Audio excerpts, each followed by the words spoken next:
얘는 완전히 이 공간을 다 밀어가지고 백지화 시키겠대요.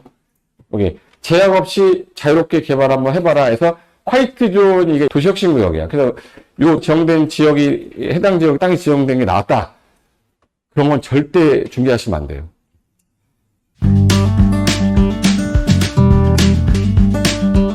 이거 입지규제 최소구역이 뭔지 모르시는 분도 있을 거예요. 이거 처음 들으시는 분 있어요?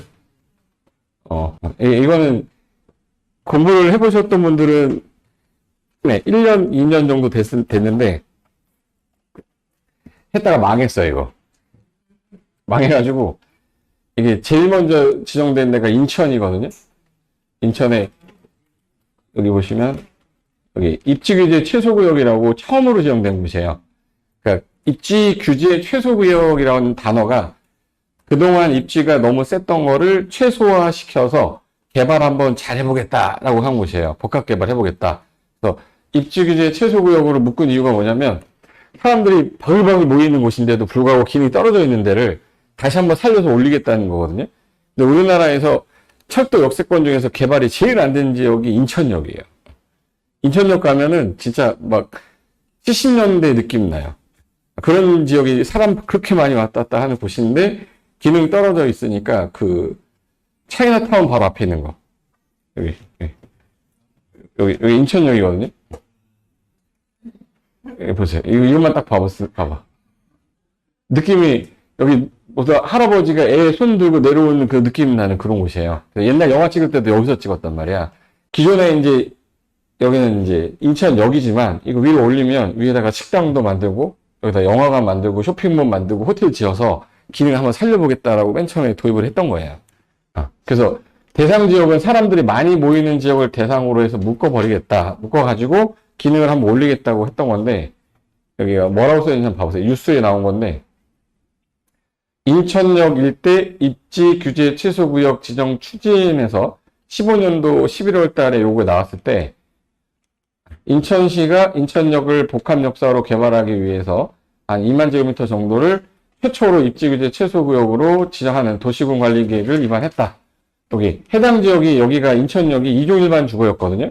2종 일반 주거라 건폐율이 60에 용적률이 250%예요. 근데 이거를 입지규제 최소구역으로 묶어버리면 건폐율을 80으로 완화하고 용적률을 2배 이상 올리겠다는 거야. 그럼 기존에 했던 기능이 올라갈 거 아니에요? 그럼 이제 용적률이 올리면 땅값은 올라가지. 그럼 여기 있는 땅값이 올라가면 주변 쪽 같이 올라가죠.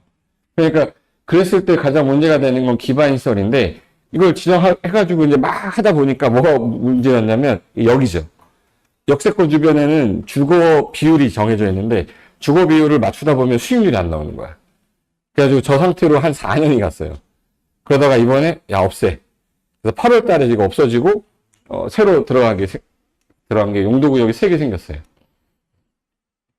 옛날에 이제 차이나타운 앞에 여기다 하나 묶고 그래서 기능 한번 올려보겠다고 했는데 그 맨 처음에 역세권 개발이 좀 잘 됐던 데가 혹시 동대구역 가보셨어요?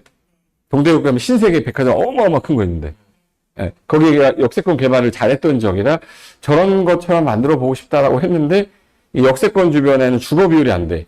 주거를 많이 줘서 팔아먹어야 되는데 못 파니까 뭐가 안 돼? 돈이 안 돼. 그래서 사업이 정체 딱 된 거야. 의미가 없지 않냐? 그래가지고 이게 이제 동대구역 내리면 이게 신세계. 동인천역도 마찬가지고. 그래서 여기를 묶었다가 이제는 안 되겠다 해서 이제 정부에서 머리를 다시 쓴 거지. 그래서 이제 공간 혁신구역이라고 해서 용도구역을 3개를 만들었어요. 우리가 알고 있는 용도구역은 몇 개 있냐면 개발 제한 구역, 시가와 도정구역, 수산자원보호구역, 도시자연보호구역 이 4개 있었고 입지규제 최소구역이 신설이 됐다가 얘를 8월 달에 없애고 현재 도시혁신구역하고 복합용도구역하고 입체복합구역이라고 해서 3가지를 다시 만들었어요. 도복입이라고 하는데 올해 만약에 공인중개사 시험 보시면 100% 나옵니다. 이거. 근데 자격증 따신 분들 있지만 안 따신 분들은 이거 꼭 공부해야 돼. 여기 용적률 아까 600%까지 준다고 그랬는데 얘는 완전히 이 공간을 다 밀어가지고 백지화 시키겠대요. 그냥 완전히 싹 밀어버려가지고 이 상태에서 새로 그려봐야. 이걸 흰도화지라고 그래요. 흰도화지로 만들겠다. 도시의 혁신을 넣어서 만들어 보겠다 해서 도시 혁신구역이라고 해서 여기 제약 없이 자유롭게 개발 한번 해봐라 해서 화이트 존이 이게 백지화 계획이에요. 흰 색깔로 만들어 놓을 테니까 다 해봐. 하고 싶은 거 다 해봐. 그게 이제 도시혁신구역이야. 그래서 요 도시혁신구역으로 지정된 지역이, 해당 지역 땅이 지정된 게 나왔다. 그런 건 절대 중개하시면 안 돼요. 친구들하고 모여가지고 온갖 돈을 다 집어넣어야 돼. 근데 그게 또 폐지될 수도 있어. 그러니까, 아, 이거 좀 좋은 땅이구나, 라고 브리핑할 때, 아, 이게 처음 듣는 단어들이기 때문에 모르잖아요. 지금 중개업 하시는 분 중에서, 이거 공부하고 자격증 따신 분들은 최근 몇 명이 안 돼. 올해 나온 거잖아. 2월 달에 나온 거예요. 이거, 복합, 요거는 이제, 싱가포르의 마리나 호텔이라고, 혹시 마리나 베이라고 아세요? 싱가포르 가면 거기가 옛날 공단 있던 애들인데, 거기 싹 밀어가지고, 쌍용건설에서 이제 마리나 베이 호텔 짓고, 배에 올려놓고 하면서 관광지로 만든 거거든요. 그 계획이 했던 거를 갖다 놓은 게 도시혁신구역이라고 보면 돼. 앞으로 누가 도시혁신구역이라는 말을 얘기하잖아요? 그럼 일단 화이트존 기억해 하셔야 돼. 화이트존, 싱가포르의 마리나 베이다 이렇게 생각하시면 되고, 여기 복합 용도구역 그러면 일단 용도를 복합해서 쓰겠다는 얘기잖아요. 좋은 거예요. 그럼 뭘 할 거냐? 기존에 용도 지역이 공업 지역이었어. 근데 해당 지역에 공업, 예를 들어서 주거 청사가 있어. 그럼 청사가 있으면 청사 주변에는 저녁에 사람들 다 빠져나가면 거기 한 텀 비거든요. 안 되겠다. 옆에다가 주거 기능 넣고 다른 기능 넣어가지고 그 지역을 그냥 그대로 살려보겠다. 그래서 여기 여러 가지 용도를 같이 용도 지역 변경 안 하고도 다른 기능을 넣어주겠다 해서 복합 용도 구역이 나온 거예요. 그 다음에 여기 앞에 제목이 좀 길어요. 도시계획 시설 입지 복합 구역이죠. 도시계획 시설의 대표적인 게 철도, 도로 이런 거잖아. 혹시 용산역 있죠? 용산역 기지창 보면 그 땅이 있을 거 아니야? 그 땅이 다 이렇게 평지인데 위에가 텅 비어 있잖아. 이게 너무 아까운 거예요. 그러면 어차피 철도가 여기 서 있는데 위에는 공간이 남는데 대한민국 서울의 중심의 가장 핵심 지역인데 이 공간 너무 아깝지 않냐? 여기에다가 여러 가지 기능을 넣겠다 해서 이게 만약에 철도야 이렇게 철도 지나가요. 그럼 철도가 서 있는 곳은 이 공간밖에 없는데 이 공간 아까우니까 여기 위로 복합 기능을 넣어가지고 이렇게 해서 여기다가 개발 한번 해보겠다는 거예요.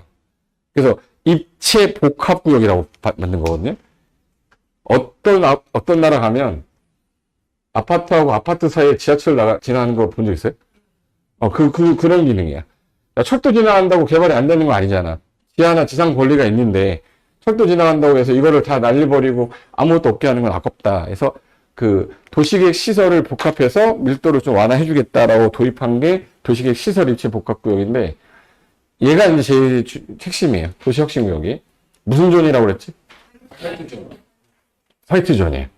그래서 여기 어떤 거냐면 싱가포르의 마리나베이라고 있어요. 여기 옛날에 그 개발 사업자가 여기 용도를 이것저것 다 넣고 싶은데 규제되는 거 너무 많으니까 그럼 싹 밀어줄게. 네 마음대로 한번 해봐. 해서 만든 게 이 마리나베이 쪽이에요. 그걸 도입한 게 도시혁신구역이고 요거는 이제 기존에 있던 게 왜 문제점이 있었냐. 아까 제가 입지규제 최소구역이 인천역 주변에 이제 철도 부분이잖아요. 시끄럽단 말이에요. 그러다 보니까 주거 비율이 40%로 제한이 되어 있다 보니까 전체 양 중에 주택을 지을 수 있는 게 40%밖에 안 돼. 분양을 못 하니까 수익률이 떨어지는 거예요. 진행을 못 했던 거지. 그래서 안 되겠다. 그래서 이런 사업성이 너무 떨어지고 하니까 민간인들한테 제약을 좀 없게 해가지고 창의적인 개발을 유도하겠다가 도시혁신구역이다 해서 최근에 현재 전국적으로 도시혁신구역을 지정하려고 정부가 검토 중인 거야. 뉴스에 어느 지역이 뭘 지정이 됐다 이게 나오면 예를 들어서 부산 어디에 뭐가 지정됐다, 뭐 대구 어디에 뭐가 지정됐다. 그게 도시혁신구역에 나오면 옆에서 저게 뭔지 아냐 이렇게 물어봐야 돼. 몰라 그러면 화이트존.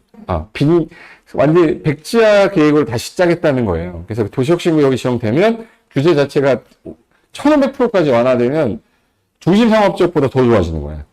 그러니까 일반 주거지역인데 제가 지정되면 그게 중심상업지역인 거예요. 그게 도시혁신구역이에요. 복합용도구역은 기능 자체가 예를 들어서 청사 주변에 상업기능만 있는 게 아니라 여기다가 공업도 넣고 주거도 넣고 해서 여러 가지 복합적으로 용도 쓰겠다 했던 게 복합용도구역인데 복합용도구역은 노후 공업단지가 주 대상이에요. 우리 서울에 딱 노후된 공업단지 그럼 어디죠? 구로, 물레 뭐 이런 데 있죠. 걔네가 이제 복합용도구역 지정되면 공업 기능 옆에다가 주거 기능이 같이 조화 이루게끔 뭐 개발 한번 해보겠다. 그거를 복합 용도구역이라고 보면 되고, 제가 아까 입체 복합구역은 무슨 시설이 앞에 단어가 있었는데, 입체 복합구역 앞에 도시계획 시설, 기반시설이죠. 기존에 있던 기반시설들을 더 활용해가지고 여러 가지 기능 넣겠다는 거예요. 그래서 옛날에는 우리가 도시공간의 내용이 용계기도지였는데 여기 입지 규제 최소구역이 없어지면서 요 세 개가 생긴 거예요.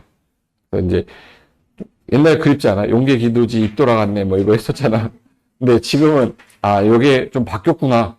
내가 자격증 딸 때랑 좀 달라졌구나. 이 정도만 아셔도 돼.